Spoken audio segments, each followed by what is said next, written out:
Welcome to Municipal Matters. This week, we're diving into a critical aspect of our community, regional economic development. First, I'll chat with Roseanne Leonard, the Managing Director of the Community Business Development Corporation in Newfoundland and Labrador.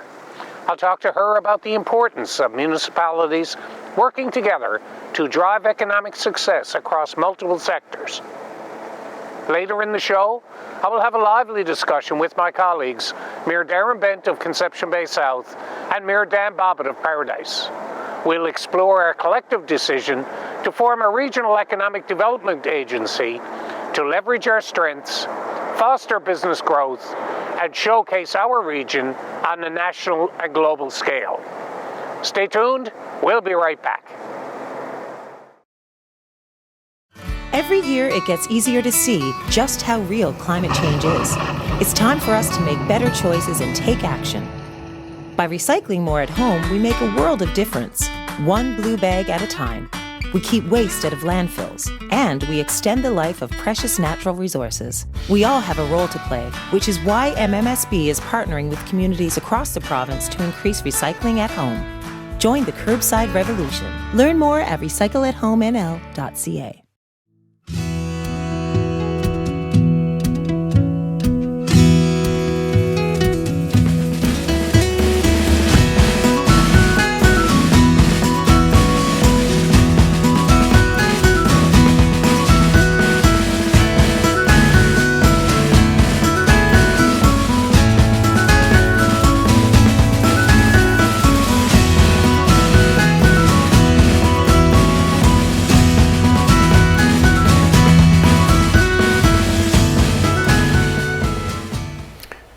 Regional economic development is not just a discussion that we're having on the Northeast Avalon.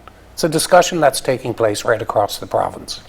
With me is Roseanne Leonard, Executive Director of the Newfoundland and Labrador Business Development Corporations. Good afternoon, how are you? Good, thank you very much. Good. So tell me a little bit about regional economic development. Yeah, it was important that you noted that it was important throughout the province, and I think it's more than important now, it's actually crucial. Community Business Development Corporations, or CBDCs, have been in existence in the province in some areas for 30 to 40 years, and the business development piece is important, but without regional economic development and planning, you don't get that business development piece happening in the community. And certainly the CBDCs are working closely with the municipalities and other organizations. You're looking at chambers of commerce, you're looking at even the private sector to really figure out where does our region want to be in 5, 10, 15 years, and we can't do that without regional planning.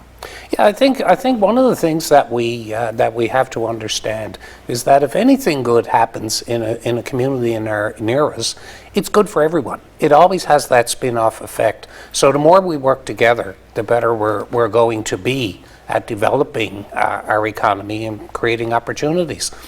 I think tourism is a really good key to that. Mm-hmm. Would you think? We've done a bang-up job in this province when it comes to tourism because it really is.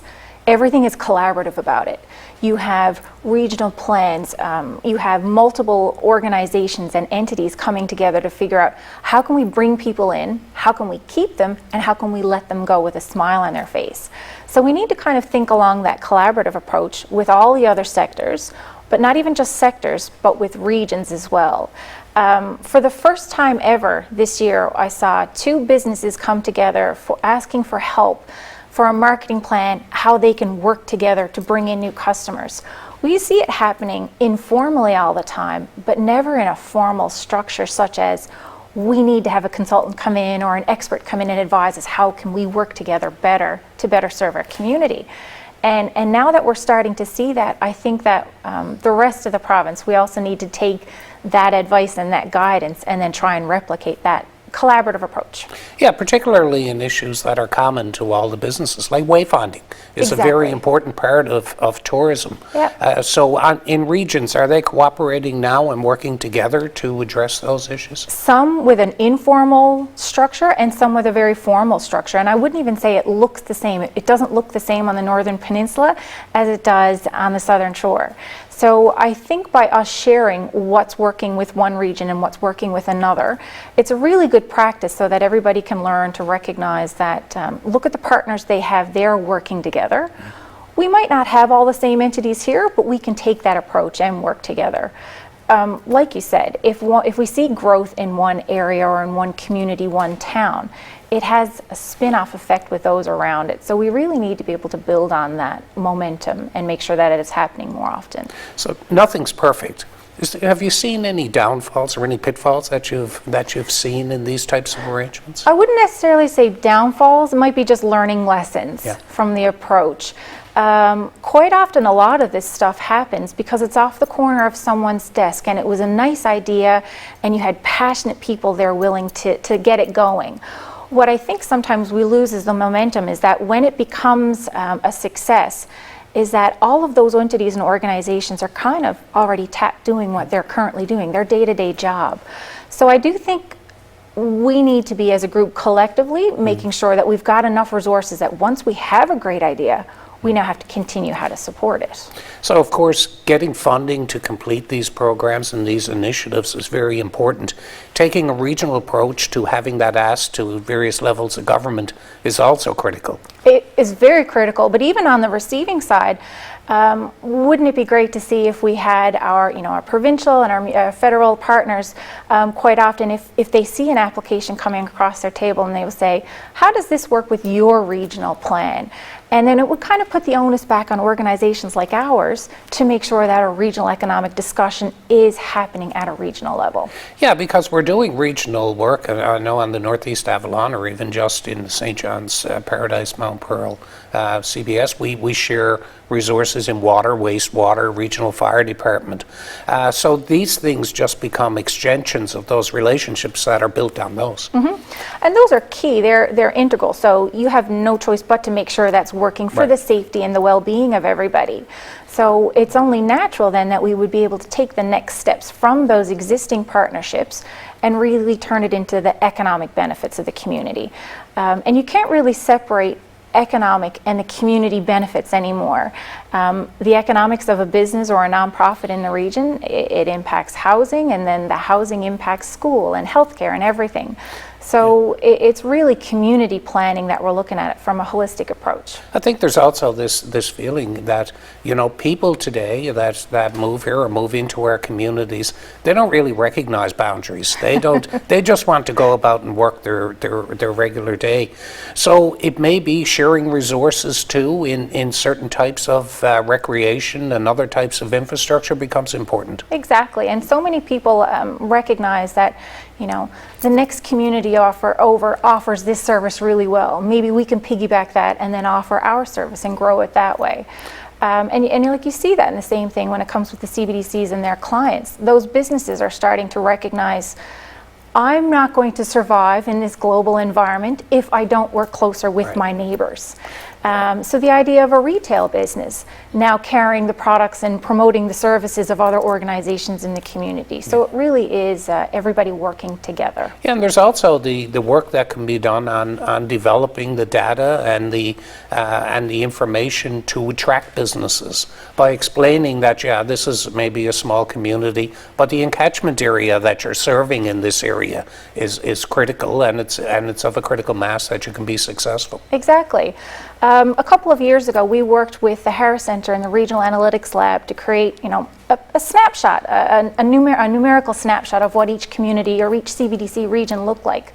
We had one region that was identified that if another restaurant opened up, it would have a negative impact on the existing restaurants. So they either had to bring in something that was brand new, so you would bring in other people from other communities or other tourists into the region, or you'd kind of been maxed out. And then comparatively, there was another region that was showing that you needed to have restaurants. There weren't enough there, or at least it didn't look like there was enough there on paper.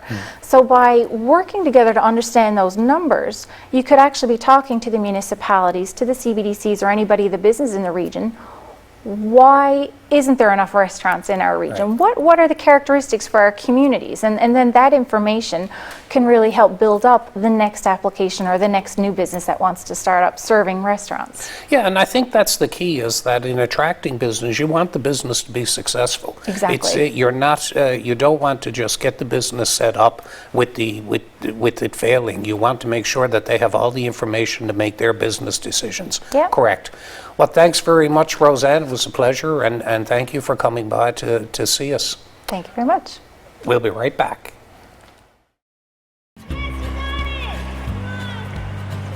Children want to learn new skills. High Five programs, like the ones at the City of St. John's, provide them with activities and tasks that make them feel special, important, and successful. Learn more about the city's accredited High Five recreation programs today.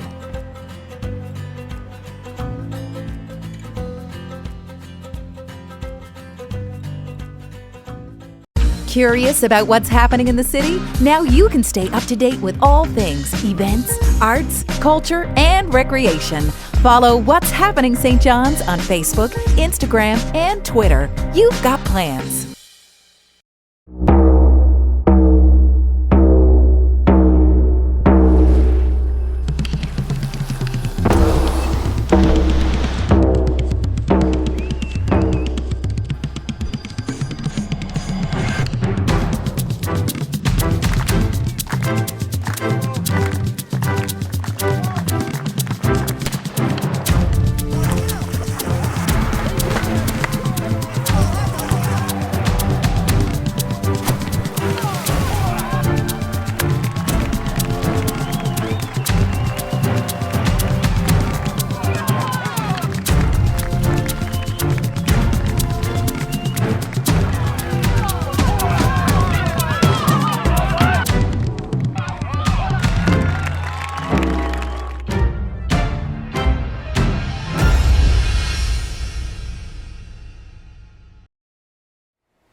Welcome back, and we continue our discussion on regional economic development.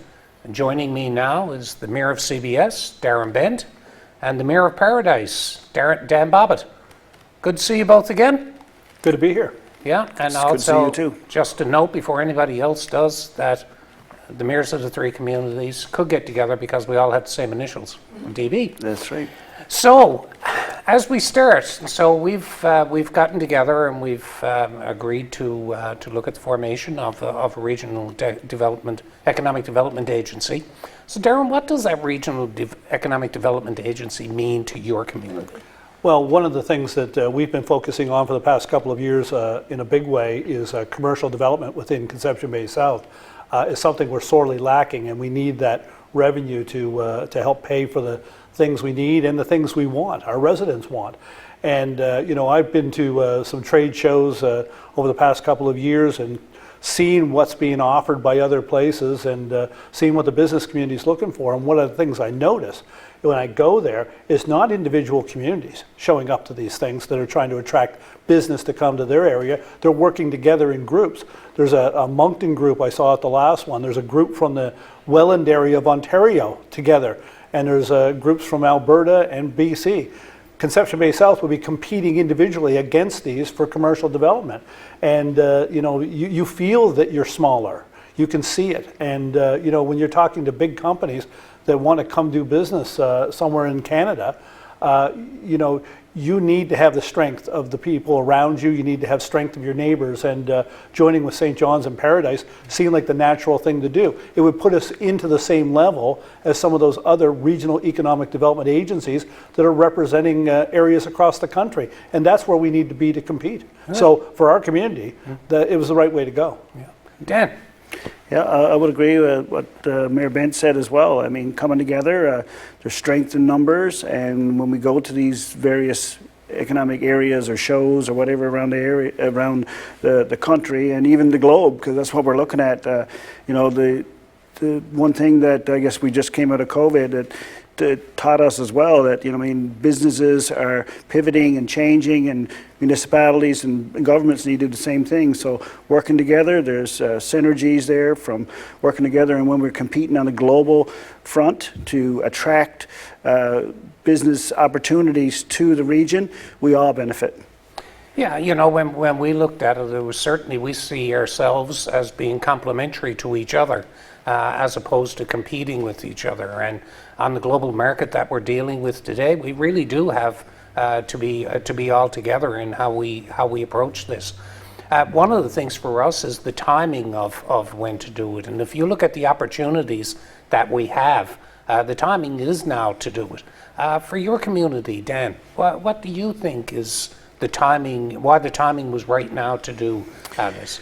Well, you know, like I said earlier, you know, we just came out of a recent pandemic where working together with your neighbors was very important overall. And regionally, we already, work together on a regional front with so many other regional services, but the economic development piece was a part that was missing from that part of it. So now is the right time. You know, like they say about planting a tree. When was the right time to plant a tree? 20 years ago. When's the next best time? Today. So working together is an opportunity to attract business to the area, and there's no time like the present. Darrin? Well, as we came out of COVID, we had a municipal election, and of course, through that, our council is very aggressive when it comes to commercial development because we see it as the ultimate need for the sustainability and the long-term success of Conception Bay South. So we hit the ground running on that. When we started talking together, the three of us, about doing this, it fit right into our plans anyway. And you know, we all agree that it's better to be at the table. It's better to be together with our communities. I mean, we work together through various departments all the time anyway that people don't see on a regular basis. Our planning department or economic development department, people usually don't do anything big without talking to see what is going on next door or just down the road. And it's just a natural step to do this. Like Dan says, I mean, you know, 20 years ago would have been a better time to do it, but there's no point in waiting for tomorrow. Let's do it now. So it's good timing. No, I agree. Look, we're all politicians. We're all faces of our community. We all have councils that we're dealing with. And you know what we're doing here with this Regional Economic Development Agency is really we're putting economic development under our management, but in the control of a board that will operate this. How do you see that as in your community being perceived? Is that a good step forward, or is something that you think residents may be somewhat concerned about? The feedback that we've gotten has been overwhelmingly positive. Matter of fact, people said, why didn't you do it before now? Well, we're here now, so we're doing it now. But, you know, as a politician, I think we have a role in this. You know, we're going to have people on the ground doing the work and showing up to these trade shows, but we have a role to support this and ensure that it is going in the direction that we want it to. That's why, as part of the agreement to do this, is we all have equal say in how this moves forward, and that's important because you can't just set up an entity and it act completely independently, because you want to make sure it's on the right path where we want it to go. But as politicians, I think that we have a shoulder-to-shoulder role when it comes to being on the front line with this agency to help them along and to support them in any way we can. Dan?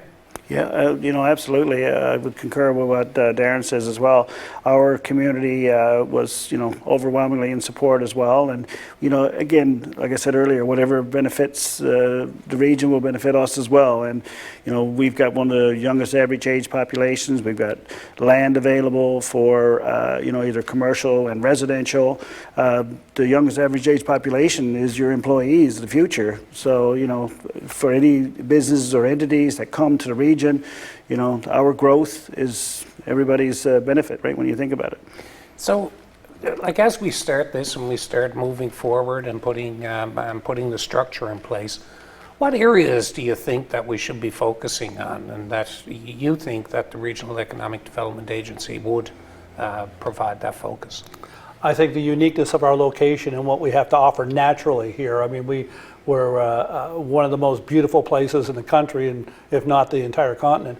And one of the great things that has come from, I guess, in the wake of COVID is that people are putting more emphasis on quality of life now than before. You know, it's not all skyscrapers and and industrial parks all the time. It's where am I going to live? Where are my kids going to grow up? And where do I want to do business? How do I see my office? Is it necessarily in a building where I go to, or is it out of my home? But where do I want to center, and where will the supplies be? And I think that the Northeast Avalon offers a tremendous attraction value, from the heritage of St. John's to the beautiful Conception Bay and the weather there that offers through the area, and the amenities for young families. And I think it's one of our key selling points is just who we are and where we are. Dan? And that's something that we've been doing in Paradise for a while, is place building, right? Making Paradise a place you want to come, work, and play. And you're building the amenities, the recreational facilities around it. Again, being close to the heritage piece of St. John's. St. John's is the oldest city in North America. All of those come together, and what we're looking at with the regional economic development and globally is things like clean energy or green energy. Those are the things that we are open, as the three largest municipalities on the Avalon, is open to look at those businesses. And there's a huge market out there. So much so I've been talking to people in the industry that these companies are interested in looking all across the province. It's not just on the West Coast, where we've seen the announcement there recently this year. But again, that's the areas one of the areas that we're looking at. The other areas are like technology globally. Again, we're looking globally. We're not looking just regionally help us out on the Avalon, but globally is the market that we're looking at for the attraction piece, to get those global businesses to look at Newfoundland and Labrador for the reasons Darrin said about what a quality of life, what a place to live, the scenery, fantastic, right? So.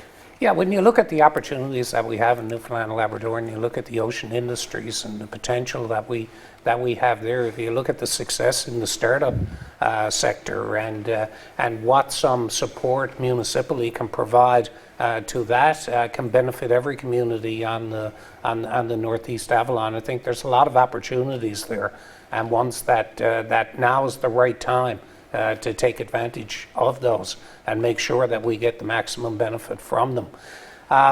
Okay, so we're going to play a little something now. We're going to name, and I'll start, the positive things about another community and what it has to offer in terms of economic development. So I'll start, and CBS, well, aside from the good weather, I think CBS has a great urban-rural mix. It's something that you've been careful to nurture, and I think it gives a lot of opportunities for attracting people to the town of CBS. And for a town of Paradise, it would have to be the youthfulness of the city. I mean, I think you've got one of the youngest populations in the province right now. So much so that you need a new school, I hear. Well, we're trying. You're trying. But there is a lot of opportunities, and they're both very unique municipalities. So, Darrin, what do you about Paradise?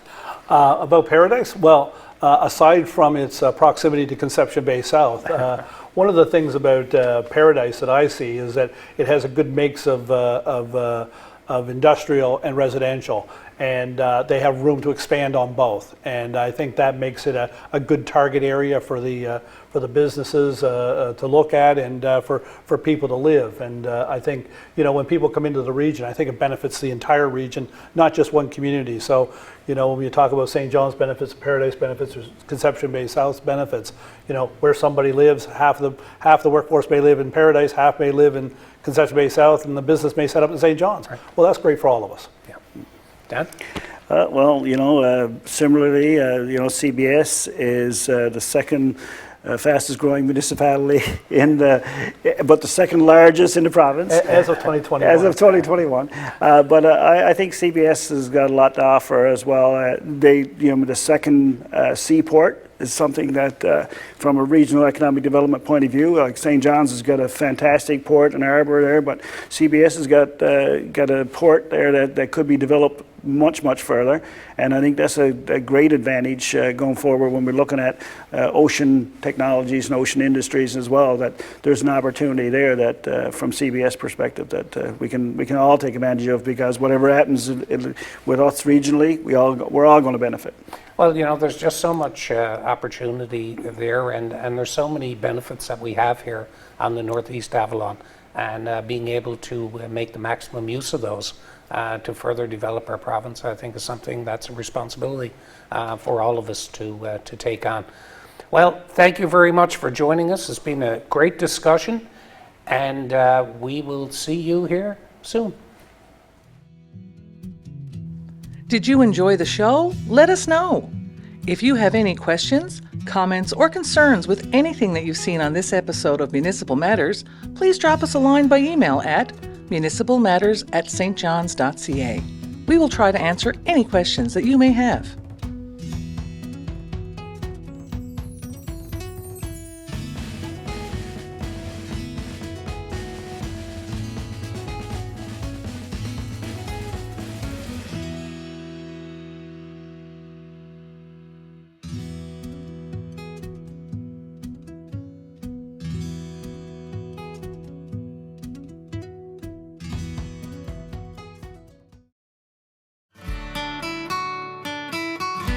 Recycling at home is one of the easiest ways to help protect our environment. Believe it or not, a lot of what we're throwing away in Newfoundland and Labrador can actually be recycled instead of sent to the landfill. And since you're already throwing it to the curb, the only difference is the color of the bag it's going in. So let's break it down. What can you put in your blue bag? For starters, boxboard, cardboard, paper bags, newspaper, toilet paper rolls, the majority of cardboard and paper products can be recycled curbside. A lot of metal and plastic containers are also accepted. Aluminum pie plates, soup cans, plastic food trays, shampoo bottles, butter tubs and lids, laundry detergent containers, and milk cartons are just a few examples.